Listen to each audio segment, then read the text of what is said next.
Word Bakshi বুইয়া পাড়ার ছেলে। তো আমাকে কিছুক্ষণ আগে আমি ডিউটি শেষ করে সন্ধ্যা 7টার দিকে ডিউটি করো তুমি? আমি মার্কেটিং এ চাকরি করি। কোথায়? এই বাড়িঘাটে। বাড়িঘাট আমার পুরাটা আমার এরিয়া। তো ওইখান থেকে আমাকে আমি বাড়ি যাওয়ার সময় আমার পরিচিত এক ভাইয়ের সাথে দেখা হয়েছে। ওনার সাথে কথা বলতে বলতে ওই মোটরসাইকেল রাখি হাঁটি হাঁটি কথা বলতেছি উনি আমরা একসাথে। এর কিছুক্ষণ পরে কিছু ছেলে দেখলাম, তো এদেরকে আমাদের সন্দেহ লাগছে। এরপর আমরা কি করলাম, আমি বললাম যে আমার পাশে দেখি, ওনারা বললাম যে কিরে এরা কে, এর তো চিনতেছি না।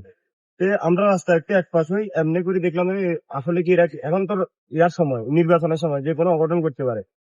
এরপর আমরা আবার বাইর হইলাম, বাইরে দেখি যে এরা দৌড় দিয়ে আসি, হুট করে গাছ 10-12 জন ছিল, গাছ 2-3টা নি ইয়া করতে আসছে, আমাদের মারতে আসে। এই দর বলি, আমার পাশের জন কিন্তু ভয় চলে গেছে। তো আমার সাহস আছে, আমি আমার কাছে মানে আমি কোনো ইয়া করি না, তো আমার কি জন্য ধরে নিবো, আমি ওই জন্য দাঁড়াই গেছিলাম কি সমস্যা কি সমস্যা। এরপরে আমার অর্ধ বিচারে গালিগালাজ করছে, কিলগুষি দিছে, দিয়ে আমাকে চিন দিতে উঠাই সারা গ্রাম। আমি অনেক জায়গায় বাঁচাও বাঁচাও, এই কে আসো বাঁচাও, এগুলো বলি চিৎকার দিছি। মাছ পথে কয়েকজন এই করে চিল্লি করলো। এরপরে এরা এটাও শুনলো না, আমারে বললো যে চিল্লাবি, ফায়ে গুলি করমু, বুকে গুলি করমু।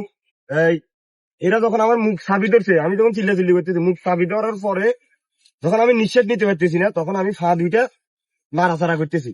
এটা করার পরে এরা বলতেছে তোর ফা এগুলো বান, নাহলে ফায়ে গুলি কর, এই ইয়া কর, চুরি বাইর কর। এইটা বলতেছে এই তুই গুলি তুই কর, এই বলতেছে তুই কর, এটা সেটা।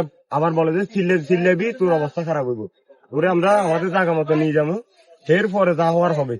তো এরপরে এরা আমার অনেকক্ষণ মাইতে হুট করে বলতেছে শুধুমাত্র ইয়া করার জন্য, এই শুধু ইয়াকে আমার সাথে কে জানি আছে বোমা নিয়ে, অস্ত্র নিয়ে, এদেরকে বার করতে অনেকক্ষণ বলছে। আমি বললাম যে ভাই এদের আমি বললাম যে দেখ, জমিটা আমার না, তুমি যদি বলো যে জমিটা আপনার, আমরা প্রমাণ দেন, আমি কিভাবে প্রমাণ দেব। এইভাবে বলার পরে আমাকে অনেকক্ষণ লাঠি মারে। শেষমেশ কি করলো, জামাত শিবির গালি দিল। আমার বললো তুমি জামাতের কি দায়িত্ব, আমি কোনো জামাতের দায়িত্ব ছিল না, আমি জামাত ভালো লাগে, আমি জামাত সমর্থন করি, আমার জামাতের কোনো ফোর্স পদবি না। এটা বলার পরে এরা আমার আরো মারধর করছে, মারধর করি পরে হাত বাঁধলো।